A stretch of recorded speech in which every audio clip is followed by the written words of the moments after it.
বাইরে তো চিপ পালাই না এই মিয়া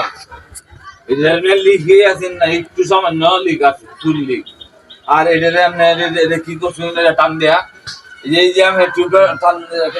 জয়েন দিলাম টান দিয়ে কি করছেন টান কথা করে করছেন না এটা আমরা ভাগা বড় ছিল বুঝলি মনে হয় যে টিউবটা টান দেওয়া একটা বড় হয়ে গেছে টিউবার টান দিয়ে বড় বড় হয়ে গেছে এটা ফালাই আমার 12 থেকে 14টা বানাইছিলাম না না এটা ফালাই না কি ফালাই দিও রে আমি ফালাই আমি ফালাই দিবেন এটা রে না না আমার যে লিগ আছে অল্প আমি টান দেখে করে মেলাইলেন এটা রে এটা গটিটা তো তুলন লাগতো তো আমার কোটিয়ে তুলন লাগবে বলে কিটা দেয়া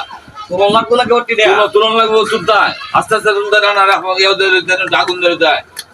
না না না এটা বিষয় হলো যে আগুন দিয়ে লইতাম মনে এটা টানটা বাদ দিয়ে টান দিয়ে উঠতে দেবো তো অনেক করে টিপতে তো বাদ হয়ে রয়েছে নরমাল হইলে সে টান দিলে একটু মিলে থাকে দাম এটা পাল্টাই আনলো না না পাল্লাই দাম না আমি এটা টিপ বলে দিবেন মানুষ জলত তোমার যাচ্ছে